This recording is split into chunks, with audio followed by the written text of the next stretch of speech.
Le chanteur qui a toujours assuré ne s'être jamais drogué a expliqué comment il avait abordé le sujet avec ses enfants et a donné son point de vue sur l'affaire Palmade. Recordman des participations au concert des Enfoirés, Patrick Bruel a récemment été la cible d'une rumeur calomnieuse à ce sujet qu'il a fermement démenti. À l'occasion de son invitation pour une interview dans le Buzz Télévision, est un autre sujet controversé que le chanteur a été amené à aborder, en l'occurrence celui de la drogue.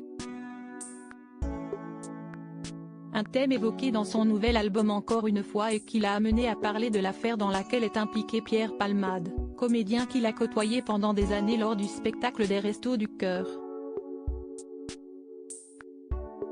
Les journalistes ont interrogé l'artiste sur la question de la consommation de drogue. Très vite, celui-ci, qui n'a jamais touché à la drogue, a affirmé qu'on est confronté à ce problème certainement pas uniquement dans le monde du show business. Il faut mettre le doigt là-dessus, la drogue est absolument partout et la tentation est absolument partout. Et quel que soit l'âge, la catégorie socio-professionnelle, quels que soient les milieux dans lesquels on évolue et si est une catastrophe. Mais je ne veux pas enfoncer des portes ouvertes, a-t-il affirmé. Une catastrophe qu'on a envie d'éviter. Patrick Bruel a ensuite parlé plus spécifiquement de La chance de pas, son titre qui aborde le sujet et fait une comparaison imagée pour décrire ce qu'il avait à l'esprit en l'écrivant. Cette chanson s'adresse à une personne en particulier mais au fond si est 4 ou 5 personnes que j'ai transformées en une à qui je dis, je ne te juge pas, je te dis juste que tu es monté dans un train qui va très vite, qui est très confortable.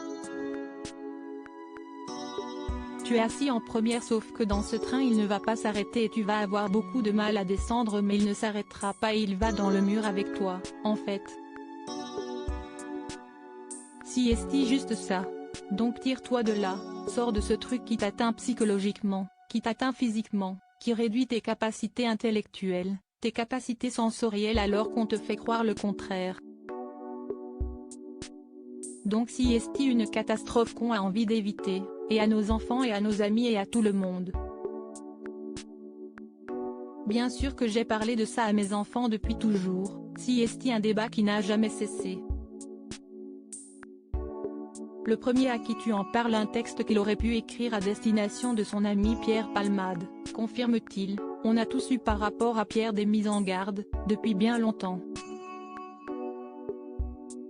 Mais bon ce n'est pas à lui tout seul qu'il va stigmatiser tout ce problème-là. Si est un problème majeur qui monte à plusieurs échelles et plusieurs étages. Le chanteur a finalement évoqué son installation en famille aux États-Unis, avec ses fils Oscar et Léon, aujourd'hui âgés de 18 et 20 ans, vous arrivez à Los Angeles avec 2 enfants de 11 et 13 ans, vous vous dites waouh, tu vas être un héros mon fils si tu évites ça, il va falloir en parler. Et si tu n'arrives pas à l'éviter, alors on en parlera. Je veux être le premier à qui tu en parles. L'occasion de décrire la relation de proximité avec ses enfants, aucun parent n'est certain que ses enfants lui disent tout. Mais je ne veux pas spécialement que mes enfants me disent tout. Ils doivent avoir leurs secrets, ils doivent avoir leur jardin secret, mais sur les sujets majeurs, les choses importantes, les moments où ils ont besoin de se parler ou de se confier, j'aime être celui-là. À lire aussi on a réussi quelque chose de très fort avec leur maman, Patrick Bruel se confie comme jamais sur ses enfants.